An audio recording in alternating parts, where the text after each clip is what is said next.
यदि आप 10th के विद्यार्थी है और आपका भी फाइनल परीक्षा 2026 में हो रहा है और संस्कृत का पेपर प्यारे विद्यार्थी जी 19 फरवरी के होने वाला है, तो यह क्लास आप सभी पूरे अंत तक देख लीजिएगा। और आप में से जितने विद्यार्थियों को ऐसे लगता है कि मेरा संस्कृत की तैयारी पूरा 100% कंप्लीट हो गया है ना, तो आज के बताए हुए 100 क्वेश्चनों में अगर आप 50 क्वेश्चन का भी उत्तर दे दीजिएगा ना, तो हम मान लेंगे कि आपका तैयारी पूरा कंप्लीट हो चुका है। तो आइए प्यारे विद्यार्थी, आप सभी को पहले हम निर्देश बताते हैं। जितना कम समय है ना, उतना ही बेहतर क्वेश्चन पेपर आप सभी के लिए लेकर अब आ चुका हूं। इस क्वेश्चन पेपर में कुल मिला के आपको 105 क्वेश्चन होंगे, जिसमें 100 ऑब्जेक्टिव क्वेश्चन रहेंगे और उसके बाद में 5 लघु उत्तरीय दीर्घ उत्तरीय क्वेश्चन रहने वाले हैं। संस्कृत का पेपर 3 घंटा 15 मिनट का होता है और टोटल अंक इसका कितना मिलता है, तो 100। चलिए विद्यार्थी जी आगे बढ़ते हैं। यहां सबसे पहले आपके सामने खंड अ से वस्तुनिष्ठ प्रश्न होगा, जिसे हम लोग ऑब्जेक्टिव टाइप क्वेश्चन कहते हैं। तो अगर आपके जोश है, जुनून है, जज्बा है और आपके अंदर दम है, तो आज के बताए हुए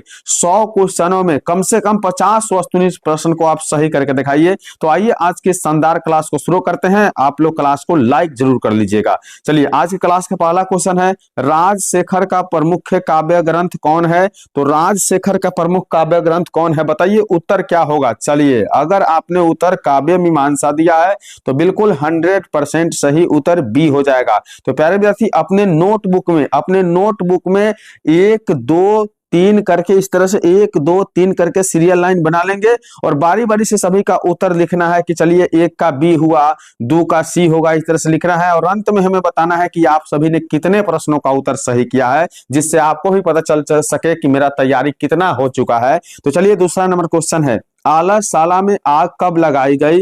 तो आलसशाला में आग लगाई गई थी जब कौन सो रहे थे? जब सब सो रहे थे ना, तब आलसशाला में आग लगाया गया था। ऑप्शन सी को सही करेंगे। 3 नंबर क्वेश्चन, समाज की गाड़ी कैसे चलती है, बताइए। मोस्ट इंपोर्टेंट क्वेश्चन, आपको नहीं पता है प्यारे विद्यार्थी जी, लेकिन हम लोग को पता है कि कैसे कैसे क्वेश्चन आने जा रहा है बोर्ड में, तो आप इस क्लास को पूरे अंत तक देखेंगे। कह रहा है कि समाज की गाड़ी कैसे चलती है? तो समाज की गाड़ी पुरुष और नारियों से चलती है, यानी स्त्री और पुरुष मिलकर ही समाज को चलाते हैं। तो ऑप्शन सी बिल्कुल सही उत्तर हो जाएगा। अगला क्वेश्चन देखिए 4 नंबर, विभिन्न जाति और धर्म के लोग भारत में कैसे रहते हैं? तो विभिन्न जाति और धर्म के लोग भारत में एक भाव से रहते हैं, यानी एकत्व भाव से रहते हैं, सभी को एक दूसरे से मिलकर रहते हैं प्यारे विद्यार्थी। तो 4 नंबर प्रश्न का ऑप्शन ए ही सही हो जाएगा। अगला क्वेश्चन है, पुंसवन संस्कार कब होता है? बताइए पुंसवन संस्कार कब होता है? तो इसका सही उत्तर हो जाएगा कि पुंसवन संस्कार जन्म से पहले होता है, यानी ऑप्शन सी को सही करेंगे, जन्म से पहले होता है। चलिए अगला क्वेश्चन है, आचार का हनन किससे होता है? मोस्ट इंपोर्टेंट क्वेश्चन है, 19 फरवरी के लिए वायरल हो चुका है प्यारे विद्यार्थी, आप पूरे कंप्लीट क्लास को देख कर जाइएगा। तो यहाँ कह रहा है कि आचार का हनन किससे होता है? तो 6 नंबर प्रश्न का उत्तर हो जाएगा, ये अलक्षण से आचार का हनन होता है। ऑप्शन ए वाला सही कर लीजिएगा। अगला क्वेश्चन है प्यारे विद्यार्थी, वागदान किस संस्कार में होता है? बताइए वागदान जो होता है ना, वो किस संस्कार के अंतर्गत आता है? तो कहेंगे गुरुजी की विवाह जो होता है ना, संस्कार के अंतर्गत वागदान आता है। तो प्यारे विद्यार्थी इस तरह के क्लास सभी सब्जेक्टों का आप हमारे यूट्यूब चैनल पर सुबह में 6 बजे और शाम 6 बजे देख सकते हैं। मात्र 20 मिनट में आप सभी को 100 क्वेश्चन बताते हैं, जो कि पूरे यूट्यूब चैनल पे कोई नहीं बताएगा। तो कम समय में बेहतर तैयारी के लिए आज हमारे इस लाइक कर दीजिए इस वीडियो को, और यूट्यूब चैनल पे पहली बार आए हैं तो बिल्कुल सब्सक्राइब कर लीजिएगा। और जितने विद्यार्थी लाइव क्लास करना चाहते हैं तो आप हमसे शाम 7 बजे से लाइव क्लास जुड़ेंगे और फ्री पीडीएफ प्राप्त करेंगे प्यारे विद्यार्थी। तो इतनी सारी सुविधाएं हम देते हैं, तो आप हमारे यूट्यूब चैनल को सब्सक्राइब करके रखिए। और जितने विद्यार्थी क्लास को कर रहे हैं ना, आपको बता दें कि डिस्क्रिप्शन वाला लिंक में जाइएगा ना, तो डिस्क्रिप्शन में पहले ही दिखाई दे रहा होगा HYP हाइप दिखाई दे रहा होगा, जिसमें 270 प्लस पॉइंट होता है। आप लोग हाइप करिए, जिस तरह से लाइक होता है ना, उस तरह से ही हाइप होता है। हाइप करने से सबसे पहले मेरा क्वेश्चन पेपर आपके पास पहुंचेगा। चलिए अगला क्वेश्चन 8 नंबर है कि लक्ष्मी किसके पास जाती है? बताइए लक्ष्मी किसके पास जाती है? तो लक्ष्मी परिश्रमी के पास जाती है। ऑप्शन ए को सही करेंगे। अगला क्वेश्चन है, स्वामी दयानंद ने किस संस्था की स्थापना की थी? तो स्वामी दयानंद सरस्वती के द्वारा आर्य समाज की स्थापना किया गया था। तो ऑप्शन सी बिल्कुल सही हो जाएगा। आर्य समाज की स्थापना किया गया था। चलिए अगला क्वेश्चन क्या है, 10 नंबर क्वेश्चन है कि राम मंदाकिनी को शोभा दिखा रहे थे। राम जो है मंदाकिनी को शोभा किसको दिखा रहे थे, तो याद रखें कि राम मंदाकिनी के शोभा दिखा रहे थे किसे, तो ये सीता को दिखा रहे थे। ऑप्शन डी सही हो जाएगा, सीता को दिखा रहे थे। अगला क्वेश्चन, स्वामी दयानंद का जन्म कब हुआ था, बताइए, बहुत इंपोर्टेंट क्वेश्चन है। स्वामी दयानंद का जन्म कब हुआ था, तो 1824 ईस्वी में स्वामी दयानंद का जन्म हुआ था। तो ऑप्शन बी वाला बिल्कुल सही उत्तर हो जाएगा। अगला क्वेश्चन है, अंतिम शिक्षा संस्कार का नाम क्या है, बताइए। तो अंतिम शिक्षा संस्कार का नाम याद रखना है प्यारे विद्यार्थी जी कि आपका समावर्तन शिक्षा होता है। क्या होता है, समवर्तन शिक्षा आपका अंतिम शिक्षा के रूप में आता है। तो ऑप्शन बी बिल्कुल सही कर लीजिएगा। और संस्कृत प्यारे विद्यार्थी जी ऐसे विषय है कि अगर आप इसमें अच्छे से तैयारी नहीं करेंगे तो नंबर कम आ जाएगा। तो आप हमारा यूट्यूब चैनल को सब्सक्राइब करके रखिए प्यारे विद्यार्थी जी। हम पूरे सेट आपको सेट बाय सेट करवा देंगे और ओरिजिनल क्वेश्चन पेपर एग्जाम से पहले आप सभी को देंगे प्यारे विद्यार्थी जी। चलिए अगला क्वेश्चन 13 नंबर है, यह संपूर्ण संसार किसके द्वारा अनुशासित है। तो संपूर्ण संसार किसके द्वारा चलता है प्यारे विद्यार्थी जी, तो ये साहित्य के द्वारा चलता है। ऑप्शन सी को सही कर लीजिएगा। अगला क्वेश्चन है, शास्त्र किसके लिए कर्तव्य और अकर्तव्य का विधान करते हैं। तो शास्त्र किसके लिए कर्तव्य और अकर्तव्य के विधान करते हैं, तो याद रखिए कि यह मानवों के लिए करते हैं। ऑप्शन बी सही है, मानवों के लिए करते हैं। चलिए विद्यार्थी जी अगला क्वेश्चन की ओर बढ़ेंगे, प्राचीन काल में शिष्यों को हम क्या कहते थे। तो प्राचीन काल में यानी पुराने समय में हम शिष्यों को कहते थे ब्रह्मचारी। ऑप्शन बी बिल्कुल सही कर लीजिएगा, ब्रह्मचारी कहा जाता था। अगला क्वेश्चन 16 नंबर है प्यारे विद्यार्थी की, शास्त्र मानवों को किसका बोध कराता है। तो शास्त्र मानवों को याद रखिएगा कि शास्त्र मानवों को कर्तव्य का बोध कराता है। तो ऑप्शन सी सही है। अगला क्वेश्चन है, बैर से बैर का समन क्या होता है, बताइए। तो बैर से बैर के समन की बात किया जाए ना तो ये असंभव होता है। तो ऑप्शन बी बिल्कुल सही उत्तर है।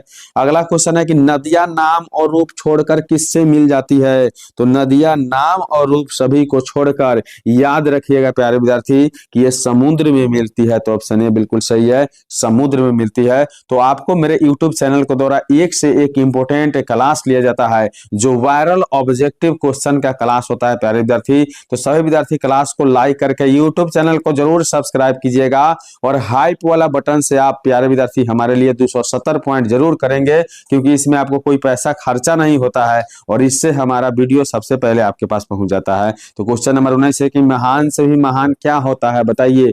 तो महान से महान आत्मा होता है। ऑप्शन ए सही है, महान से महान आत्मा होता है। और पूरे खोज कर ढूंढ कर प्रश्न लाया जाता है 2026 का क्वेश्चन। चलिए अगला क्वेश्चन है 20 नंबर, किसकी विजय नहीं होती है, बताइए। किसकी विजय नहीं होती है, तो असत्य की विजय कभी नहीं होती है। ऑप्शन बी सही है, असत्य की विजय कभी नहीं होती है।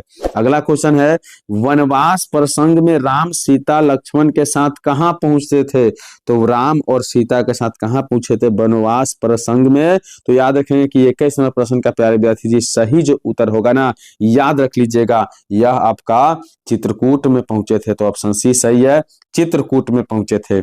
अगला क्वेश्चन देखिए, प्रश्न है 22 नंबर, नर्क के द्वार कितने प्रकार के हैं जिनसे व्यक्ति का नाश होता है प्यारे विद्यार्थी। तो नर्क का द्वार जो है ना कुल मिलाकर 3 प्रकार के होते हैं जिससे व्यक्तियों का नाश होता है। तो ऑप्शन सी को सही कर लीजिएगा। अगला क्वेश्चन है, आधुनिक काल की संस्कृत लेखिकाओं में कौन अतित्व प्रसिद्ध है प्यारे विद्यार्थी जी। तो आधुनिक काल की संस्कृत लेखिका में अतित्व प्रसिद्ध की बात कहा जाए ना तो ये आपका क्षमा राव का अतित्व प्रसिद्ध है। ऑप्शन सी कर लेंगे, क्षमा राव का। तो बिल्कुल एक से एक इंपोर्टेंट क्वेश्चन, आप सभी को ज्यादा पढ़ने की जरूरत नहीं है, मात्र मेरे क्लास को 20 मिनट देखिए और 100 ऑब्जेक्टिव क्वेश्चन की तैयारी करिए, जो सबसे फास्ट सबसे सुपर हिट क्लास मेरे यूट्यूब चैनल के द्वारा चलता है।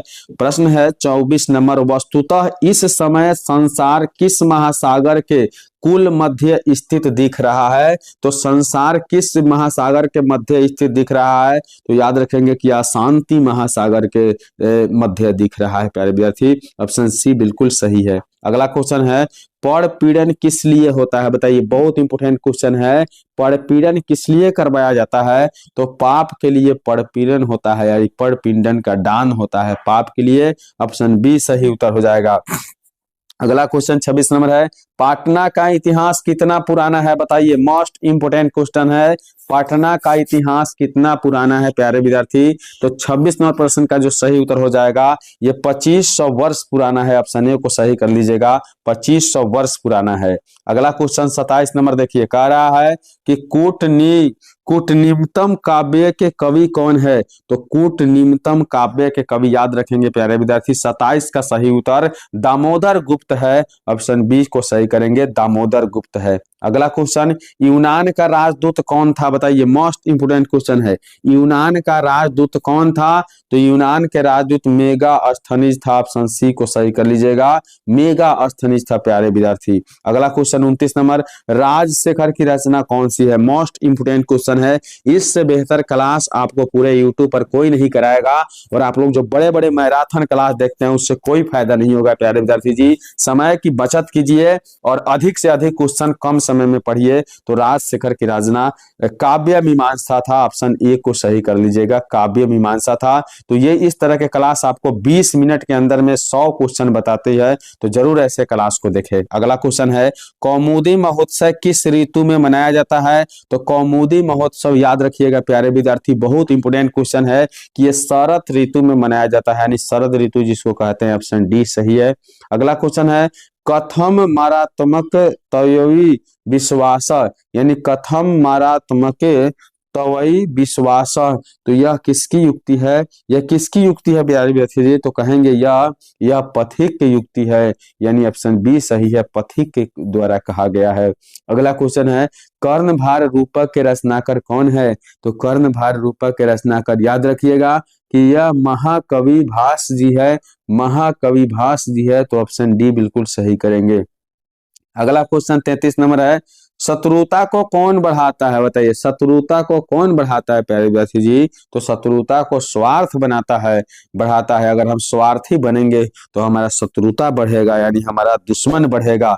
अगला क्वेश्चन 34 नंबर है कि बृहत संहिता के रचनाकार कौन है। तो बृहत संहिता के रचनाकार 34 नंबर प्रश्न का सही उत्तर क्या हो जाएगा। तो याद रखेंगे कि यह वराहमिहिर हो जाएगा, यानी वराहमिहिर। ऑप्शन ए को सही कर लीजिएगा। अगला क्वेश्चन है, नदियां समुद्र में कैसे मिलती है बताइए। मोस्ट इंपोर्टेंट क्वेश्चन 35 नंबर का, कि नदियां समुद्र में कैसे मिलती है प्यारे विद्यार्थी जी।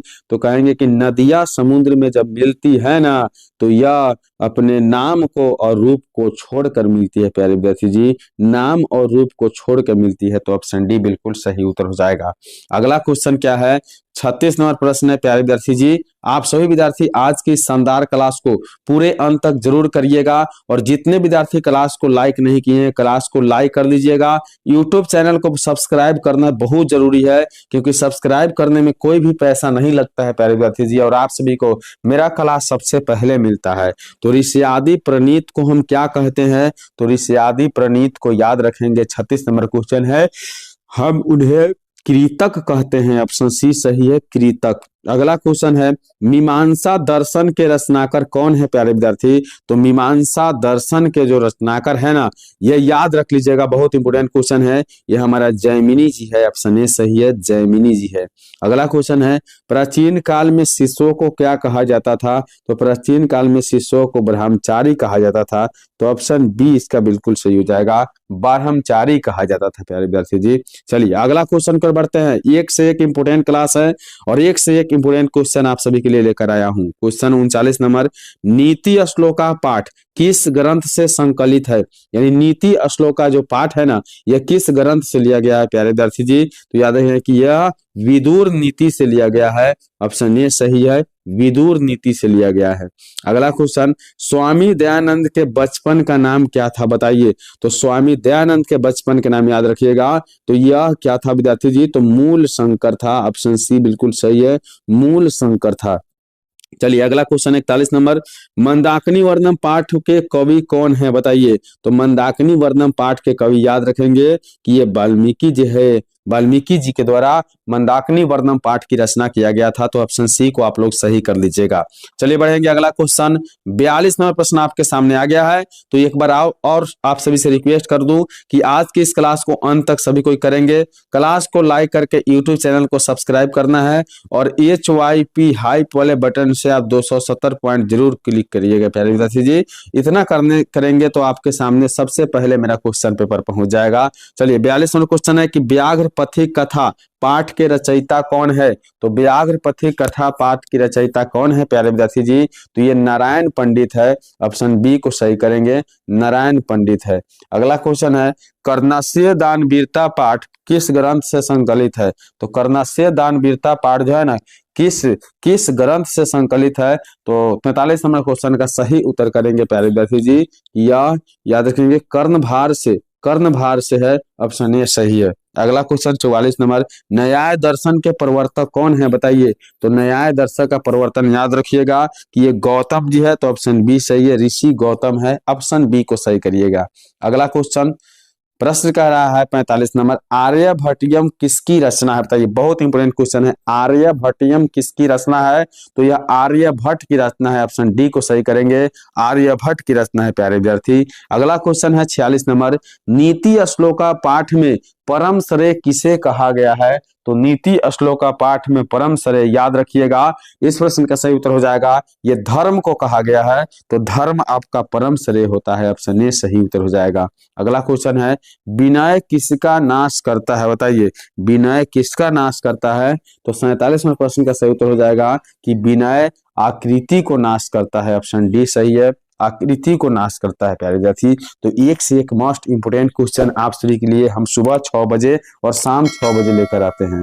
अगला क्वेश्चन है कि स्वामी दयानंद के लिए कौन पर्व उद्बोधक सिद्ध हुआ था। कौन पर्व जो था स्वामी दयानंद के लिए उद्बोधक सिद्ध हुआ था। तो 48वें प्रश्न का सही उत्तर हो जाएगा प्यारे विद्यार्थी कि यह शिवरात्रि था। तो ऑप्शन डी बिल्कुल सही है, शिवरात्रि था। अगला क्वेश्चन है 49 नंबर एक से एक इंपोर्टेंट क्वेश्चन कह रहा है कि दान किसको देना चाहिए। दान किसको देना चाहिए। तो याद रखें कि दान दरिद्र को देना चाहिए। तो ऑप्शन बी बिल्कुल सही है, दरिद्र को देना चाहिए। अगला क्वेश्चन है अपने और पराये की गणना कौन करता है बताइए। तो अपने और पराये की गणना करने वाले कौन होते हैं। तो इस प्रश्न का सही उत्तर हो जाएगा यह संकुचित हृदय वाला होते हैं। ऑप्शन बी सही है, संकुचित हृदय वाले अपना और पराया करते हैं। तो ऑप्शन बी सही है।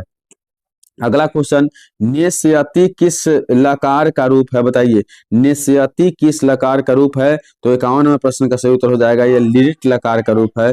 ऑप्शन डी सही है, लिट लकार का। अगला कुरु किस लकार का रूप है बताइए। कुरु किस लकार का रूप है प्यारे विद्यार्थी जी। तो कुरु जो है ना ये लोट लकार का रूप है। ऑप्शन सी सही करिएगा, लोट लकार का रूप है। चलिए अगला क्वेश्चन की ओर बढ़ेंगे। प्रश्न कर रहा है पितरा किस विभक्ति का रूप है बताइए। पितरा किस विभक्ति का रूप है। तो इस प्रश्न का सही उत्तर करिएगा तृतीय विभक्ति का रूप है। ऑप्शन सी सही है, तृतीय विभक्ति का रूप है। अगला क्वेश्चन है 54 नंबर लता शब्द के तृतीय बहुवचन में क्या होगा बताइए। तो लता शब्द के तृतीय बहुवचन में क्या होगा। इस प्रश्न का सही उत्तर करेंगे 54वें प्रश्न का आपका उत्तर हो जाएगा कि ये लता भी होगा। तो ऑप्शन सी सही है, लता भी होगा। अगला क्वेश्चन अनेन पद का मूल रूप क्या है बताइए। अनेन पद का मूल रूप क्या है प्यारे विद्यार्थी जी। तो अनेन पद का मूल रूप ईदम होता है। तो ऑप्शन बी को सही करिएगा, ईदम होता है। अगला क्वेश्चन 56 नंबर हिमालय गंगा प्रभावती में कौन सी विभक्ति है बताइए। हिमालय गंगा प्रभावती में कौन सा विभक्ति है।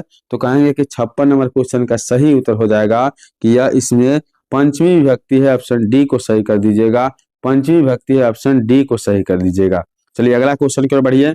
प्रश्न संख्या 57 कह रहा है हिमालयात गंगा प्रभावती में कौन सा सूत्र है। तो हिमालय से गंगा बहती है, प्रभावित में कौन सा सूत्र है। तो इसमें भुवा प्रभस्व सूत्र है, यानी भुवा प्रभवश्च सूत्र है। ऑप्शन बी को सही करेंगे। अगला क्वेश्चन है सह आचार्यात व्याकरण पठित में कौन विभक्ति है। तो सह आचार्यात व्याकरण पठित में विभक्ति पूछा जाए तो यह 58वें प्रश्न का सही उत्तर हो जाएगा कि ये पंचमी विभक्ति। ऑप्शन सी सही है। अगला क्वेश्चन है कि शुरु रूपम में कौन सा उपसर्ग है, बताइए। तो शुरु रूपम में याद रखेंगे उपसर्ग पूछा जा रहा है, तो इस प्रश्न का आप लोग सही उत्तर करके आइएगा प्यारे विद्यार्थी जी कि इसमें सु उपसर्ग है, उपसर्ग पहले लगता है। ऑप्शन ए को सही करेंगे। अगला क्वेश्चन है उपकर्म में कौन सा उपसर्ग लगा हुआ है, तो 60 नंबर प्रश्न का सही उत्तर हो जाएगा उपकर्म में उप उपसर्ग लगा है। ऑप्शन डी बिल्कुल सही उत्तर हो जाएगा। तो प्यारे विद्यार्थी आज के शानदार क्लास में मैं आप सभी को 1 से 60 वायरल ऑब्जेक्टिव क्वेश्चन बताया हूं, जिसमें से कितने विद्यार्थी ने कितने प्रश्न को सही किया है कमेंट करके जरूर बताइएगा प्यारे विद्यार्थी जी। और इस तरह क्लास सुबह में 6 बजे और शाम के 6 बजे चलता है, और लाइव क्लास प्यारे विद्यार्थी जी शाम 7 बजे से देखने के लिए मिलता है। तो आप सभी विद्यार्थी क्लास को लाइक करके यूट्यूब चैनल को जरूर सब्सक्राइब कर लीजिएगा। और एक क्वेश्चन आप सभी के सामने हम रख रहे हैं, 61 नंबर क्वेश्चन का उत्तर क्या होगा आप लोग कमेंट में जरूर बता कर जाइएगा। तो चलिए मिलेंगे एक और नए अगले क्लास में, तब तक के लिए आप सभी से विदा लेते हैं।